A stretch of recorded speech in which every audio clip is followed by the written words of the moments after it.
Ésaïe, chapitre 30. La fausse sécurité et la promesse de restauration.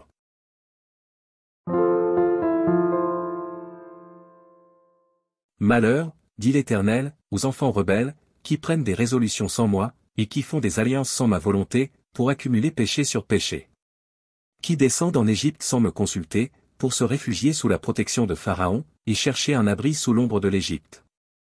La protection de Pharaon sera pour vous une honte, et l'abri sous l'ombre de l'Égypte une ignominie.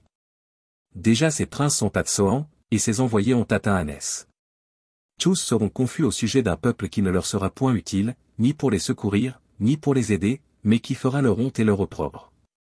Sentence des bêtes du Midi, à travers une contrée de détresse et d'angoisse, d'où viennent la lionne et le lion, la vipère et le dragon volant, ils portent à Dodan leurs richesses, et sur la bosse des chameaux leurs trésors, à un peuple qui ne leur sera point utile. Car le secours de l'Égypte n'est que vanité et néant, c'est pourquoi j'appelle cela du bruit qui n'aboutit à rien. Va maintenant, écris ces choses devant eux sur une table, et grave-les dans un livre, afin qu'elles subsistent dans les temps à venir, éternellement et à perpétuité. Car c'est un peuple rebelle, ce sont des enfants menteurs, des enfants qui ne veulent point écouter la loi de l'Éternel. Qui disent aux voyants, ne voyez pas. Et aux prophètes, ne nous prophétisez pas des vérités, dites-nous des choses flatteuses, prophétisez des chimères. Détournez-vous du chemin, écartez-vous du sentier, éloignez de notre présence le Saint d'Israël. C'est pourquoi ainsi parle le Saint d'Israël, puisque vous rejetez cette parole, que vous vous confiez dans la violence et dans les détours et que vous les prenez pour appui. Ce crime sera pour vous comme une partie crevassée qui menace ruine et fait saillie dans un mur élevé, dont l'écroulement arrive tout à coup, en un instant. Il se brise comme se brise un vase de terre, que l'on casse sans ménagement, et dont les débris ne laissent pas un morceau pour prendre du feu au foyer, ou pour puiser de l'eau à la citerne. Car ainsi a parlé le Seigneur, l'Éternel, le Saint d'Israël, c'est dans la tranquillité et le repos que sera votre salut, c'est dans le calme et la confiance que sera votre force. Mais vous ne l'avez pas voulu. Vous avez dit, non. Nous prendrons la course à cheval. C'est pourquoi vous fuirez à la course. Nous monterons des coursiers légers. C'est pourquoi ceux qui vous poursuivront seront légers. 1000 fuiront à la menace d'un seul, et, à la menace de 5, vous fuirez, jusqu'à ce que vous restiez comme un signal au sommet de la montagne, comme un étendard sur la colline. Cependant l'Éternel désire vous faire grâce, et il se lèvera pour vous faire miséricorde, car l'Éternel est un Dieu juste, heureux tous ceux qui espèrent en lui. Oui, peuple de Sion, habitant de Jérusalem, tu ne pleureras plus. Il te fera grâce, quand tu crieras, dès qu'il aura entendu, il t'exaucera.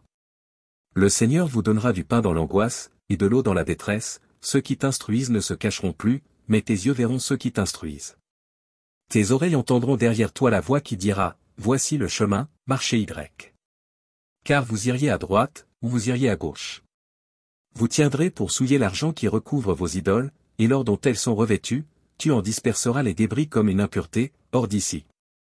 Leur diras-tu.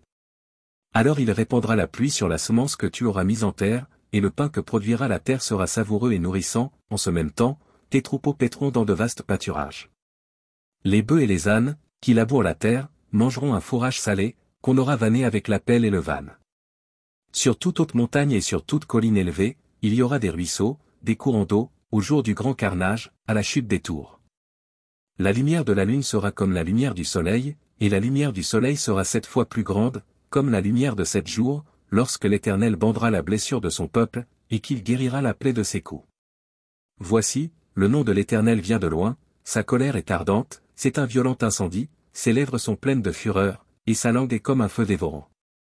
Son souffle est comme un torrent débordé qui atteint jusqu'au cou, pour cribler les nations avec le crible de la destruction, et comme un mort trompeur entre les mâchoires des peuples.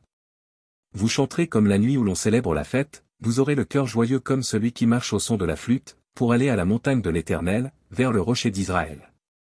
Et l'Éternel fera retentir sa voix majestueuse, il montrera son bras prêt à frapper, dans l'ardeur de sa colère, au milieu de la flamme d'un feu dévorant, de l'inondation, de la tempête et des pierres de grêle.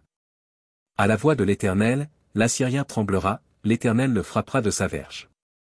À chaque coup de la verge qui lui est destinée, et que l'Éternel fera tomber sur lui, on entendra les tambourins et les harpes, l'Éternel combattra contre lui à main levée. Depuis longtemps un bûcher est préparé, il est préparé pour le roi, il est profond, il est vaste, son bûcher, c'est du feu et du bois en abondance, le souffle de l'Éternel l'enflamme, comme un torrent de soufre.